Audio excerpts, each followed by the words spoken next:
আসসালামু আলাইকুম প্রিয় দর্শক, বিউটি ডায়াগনস্টিক কর্তৃক আয়োজিত আজকের স্বাস্থ্যকথন অনুষ্ঠানে আপনাদের সকলকে স্বাগতম। আজকের স্বাস্থ্যকথন অনুষ্ঠানে সমসাময়িক বিভিন্ন সমস্যা নিয়ে আপনাদের সাথে থাকছেন নাক কান গলা ও থাইরয়েড বিশেষজ্ঞ সার্জন ডাক্তার সাফায়েত বিন আজিজ স্যার। স্যার, আপনাকে আজকের স্বাস্থ্যকথন অনুষ্ঠানে স্বাগতম। ধন্যবাদ ওয়াহিদ ভাই। আমি আমার দর্শকদেরকে স্বাস্থ্যগত অনুষ্ঠানে স্বাগত জানাচ্ছি। আশা করছি এই অনুষ্ঠানের মাধ্যমে আমরা রোগীদেরকে নাক কান গলার বিভিন্ন সমস্যা নিয়ে ধারণা দিতে পারব। স্যার, আপনি বলুন আজকে আপনার দর্শকদের কি বিষয়ের উপর পরামর্শ দিবেন?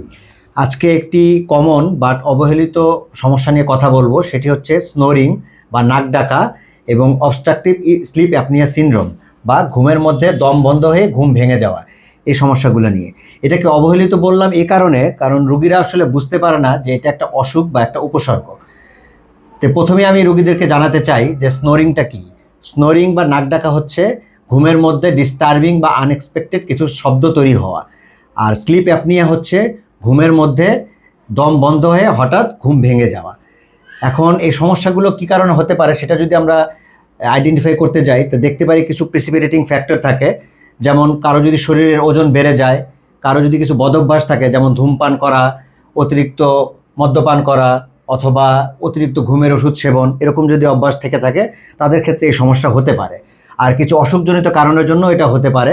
সেগুলোর মধ্যে রয়েছে নাকের কিছু সমস্যা, যেমন নাকের হাড় বাঁকা, মাংস বৃদ্ধি, এর সাথে নাকের পলিপ, নাকের টিউমার এবং মুখগহ্বরের কিছু সমস্যা যেমন টনসিল ফুলে যাওয়া, নাকের তালু, মুখের তালু এবং তালু ঝুলে যাওয়া বা মুখগহ্বরের অন্যান্য টিউমার, আলাজিহ্বা ঝুলে যাওয়া, জিহ্বা ঝুলে যাওয়া বা ফুলে ভারী হয়ে যাওয়া, এ যাবতীয় সমস্যাগুলোর জন্য আমরা এই স্লিপ অ্যাপনিয়া এবং স্নোরিংয়ের সমস্যাগুলো সাধারণত হয়ে থাকে।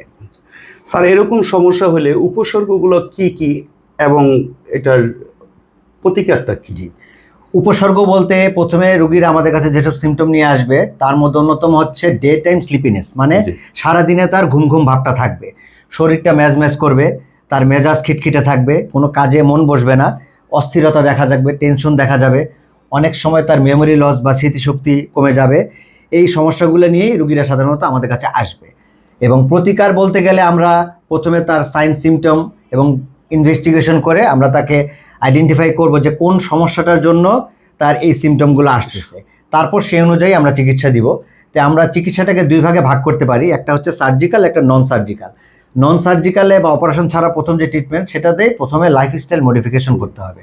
সেটা কি, যে ওজন যাদের বেশি থাকবে তাদের ওজন কমানোর ব্যবস্থা করতে হবে ইমিডিয়েটলি, সাথে তার বদভ্যাসগুলো ধূমপান, মদ্যপান, তামাক এগুলো পরিহার করতে হবে, ঘুমের ওষুধ সেবনের অভ্যাস থাকলে সেগুলো পরিহার করতে হবে। আর কিছু ডিভাইস রয়েছে নাকের এবং মুখে ইউজ করার, যার মাধ্যমে এই নাক ডাকা বা অন্যান্য সমস্যা থেকে একটু উপকার পাওয়া যায়। আরও রয়েছে ঘুমের মধ্যে পজিশন চেঞ্জ করা, এবং আরও কিছু আধুনিক ডিভাইস এসেছে যেগুলোকে সিপ্যাপ এবং বাইপ্যাপ বলি, এগুলো ইউজের মাধ্যমে সিমটম কিছুটা রিলিফ হতে পারে।